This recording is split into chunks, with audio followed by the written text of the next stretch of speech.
আমি যদি এই কিতাবকে প্রশ্ন করি, কোরআন নামক কিতাবকে, কিতাব, বই, বুক, হোয়াট ইজ ইউর নেম, মা ইসমুকা, তোমার নাম কি? তখন সেই কিতাব, কালো কালিতে লেখা সেই কিতাব আমাকে বলবে ইন্নাহু লাকুরআনুন কারীম। আছে না নাই? কুরআন বলল আমার নাম কুরআন, কি বলল? এই বই বলল আমার নাম কুরআন কারীম। আমি যদি এইবার বললাম তোমার নাম কুরআন কারীম, বুঝলাম তুমি কেন এসেছো মানুষের কাছে, তাহলে কুরআন কি বলে এবার শুনেন। কুরআন বলে শাহরু রমাদান আল্লাযী উনজিলা ফীহিল কুরআন হুদাল লিন-নাস ওয়া বাইয়িনাতিম মিনাল হুদা ওয়াল ফুরকান।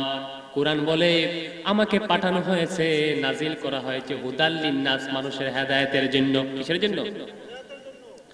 আমি যদি কোরআনকে প্রশ্ন করি, কোরআন তুমি যদি মানব জাতির হেদায়েতের জন্য এসে থাকো, তোমার কাছে আমার আরেকটা প্রশ্ন আছে। প্রশ্নটা কি?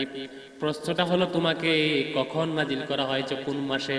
জানুয়ারি, ফেব্রুয়ারি, মার্চ, এপ্রিল, রজব, শাবান, রমজান, কোন মাসে নাজিল করা হয়েছে?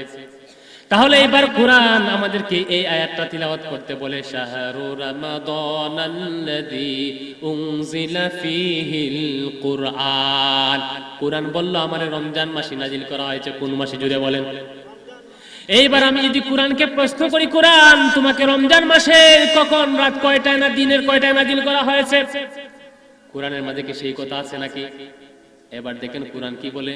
আপনার প্রশ্নের জবাবে কোরআন সেই কথাটাও আগে থেকেই রেডি করে রাখা হয়েছে। কোরআন বলল ইন্না আনজালনাহু ফি লাইলাতিল কদর, আমাকে নাজিল করা হয়েছে রমজান মাসের কদরের রাতে। কোন রাতে জুড়ে বলেন?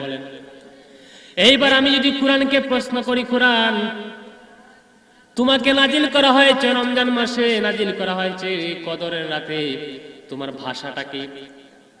এটা কি ইংরেজি ভাষা নাকি বাংলা ভাষা নাকি ফার্সি নাকি উর্দু ভাষা নাকি চাইনিজ, কোন ভাষায় নাজিল করা হয়েছে? সেই কথাটা কোরআনে আল্লাহ পাক লিপিবদ্ধ করে দিলেন। কোরআন বলল ইন্না আনজালনাহু কুরআনান আরাবিয়্যান লাআল্লাকুম তাআকিলুন। আল্লাহু আকবার। কুরআন বলল আরাবিয়ান, আমাকে আরবি ভাষায় নাজিল করা হয়েছে। কোন ভাষায়?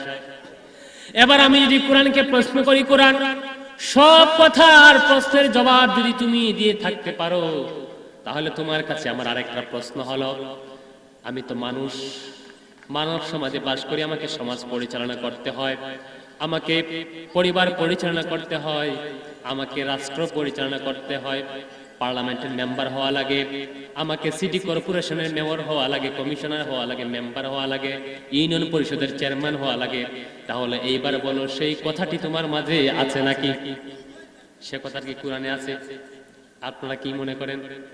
আল্লাহ পাক রব্বুল আলামিন কোরআনের মাধ্যমে আমাদেরকে জানিয়ে দিলেন সেই কথাটাও। কোরআন এবার বলল ওয়া নাযালনা আলাইকাল কিতাবা তিবয়ানাল লিকুল্লি শাই। কোরআন বলল তুমি যেই প্রশ্ন করবা, যেই কথাগুলো বলবা, সবকিছু আমার মাঝে বয়ান করে দিয়েছেন কে? এইবার আমি কোরআনকে প্রশ্ন করলাম, কোরআন সব যদি তোমার মাঝে থাকে, তাহলে তুমি আরেকটি প্রশ্নের উত্তর দাও। প্রশ্নটা হলো, ধরো আমি রাষ্ট্রের প্রধান হয়ে গেলাম, আমি রাষ্ট্রের পরিচালক হয়ে গেলাম, রাষ্ট্র পরিচালনার দায়িত্ব আমার হাতে যদি অর্পণ করা হয়, তাহলে আমাকে কি কি কাজ করতে হবে? সেই কথাটা কোরআনে আল্লাহ পাক রব্বুল আলামিন বর্ণনা করে দিয়ে সূরা হজের 41 নম্বর আয়াতে বললেন আল্লাযীনা ইম্মাক্কান্নাহুম ফিল আরদি আকামুস সালাতা ওয়া আতাউয যাকাতা ওয়া আমারু বিল মারুফি ওয়া নাহাউ আনিল মুনকার। কুরআন বলল তুমি যদি রাষ্ট্রের প্রধান হয়ে যাও, শাসন কার্য যদি তোমার হাতে ন্যস্ত হয়, তাহলে তোমাকে প্রথমত 4টি প্রধান কর্মসূচি পালন করতে হবে। কয় দফা? আরেকটু জুড়ে বলেন, কয় দফা? 1 নম্বর হলো রাষ্ট্রীয় ক্ষমতা আরোহণ হয়ে তুমি এই অধ্যাদেশ জারি করবা, আজান হলে সবাইকে মসজিদে গিয়ে জামাতের সাথে নামাজ আদায় করতে হবে। তারপরে অর্থনৈতিক ফিনান্সিয়াল ক্রাইসিস দূর করার জন্য, সমাজকে দেশকে অর্থনৈতিক সমৃদ্ধশালী করার জন্য তোমাকে 2 নম্বর কর্মসূচি হলো যাকাত বাস্তবায়ন করতে হবে। কি বাস্তবায়ন করতে হবে? যাকাত। তারপরে 3 নম্বর হলো সৎ কাজের আদেশ দিবা এবং অসৎ কাজের নিষেধ দিতে হবে। আমি এইবার কোরআনকে বললাম, কোরআন তুমি যদি সবকিছু বলে দিলে আমাকে, সবকিছু তোমার মাঝে থাকে, তাহলে আমার কাজটা কি, আমাকে কি করতে হবে?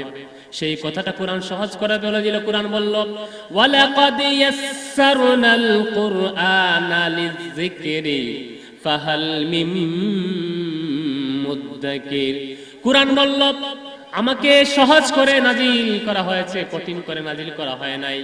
এই জন্য যাতে করে তোমরা ওয়ালাকাদ ইয়াসসারনাল কুরআনা লিযিকরি, তোমাদের নসিহত গ্রহণ করার জন্য, উপদেশ গ্রহণ করার জন্য আমার কাছ থেকে কোরআনের বিধানগুলো নিয়ে তোমাদের সমাজ, দেশ, ব্যক্তি, রাষ্ট্র, পরিবার সাজাবা। এই জন্য তোমাদের উপর নাজিল করা হয়েছে।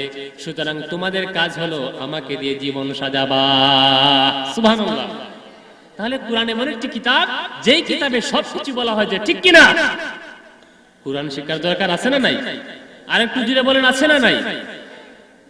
কোরআন শিক্ষার দরকার রয়েছে।